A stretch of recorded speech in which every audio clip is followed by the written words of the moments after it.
सुल्तान महमूद गजनवी के दौर की बात है। एक शख्स का मिजाज बिगड़ गया और वो एक हकीम के पास गया।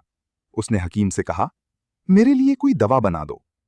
हकीम ने मुआयना करने के बाद कहा, दवा के तमाम अज्जा तो मौजूद हैं, लेकिन एक चीज की कमी है, शहद की जरूरत है, और ये शहद का मौसम नहीं है। अगर तुम शहद ले आओ तो मैं दवा तैयार कर दूं।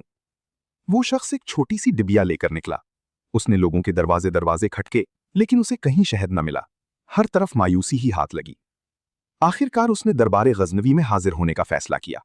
वो महल के दरवाजे पर पहुंचा तो अयाज वहां खड़ा था। उस शख्स ने अपनी दास्तान सुनाई और कहा कि मुझे एक छोटी सी डिबिया में शहद चाहिए। अयाज ने कहा, तुम ठहरो, मैं बादशाह से पूछकर बताता हूं। अयाज वो डिबिया लेकर बादशाह के पास गया और अर्ज किया, जहां पना, एक साइल शहद का मोहताज है।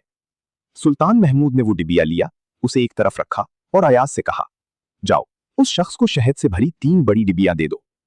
अयाज ने हैरत से कहा, जहां पना, उसे तो सिर्फ थोड़ी सी मिकदार दरकार थी। सुल्तान महमूद ने फरमाया, अयाज, वो गरीब आदमी है और उसने अपनी हैसियत के मुताबिक मांगा है। हम बादशाह हैं और हमें अपनी हैसियत के मुताबिक देना चाहिए। मौलाना रूम ने इस वाक़े पर कहा है, अल्लाह से अपनी हैसियत के मुताबिक मांगो, वो अपनी शान के मुताबिक देगा। शर्त यह है कि तुम सही तरीके से मांगो।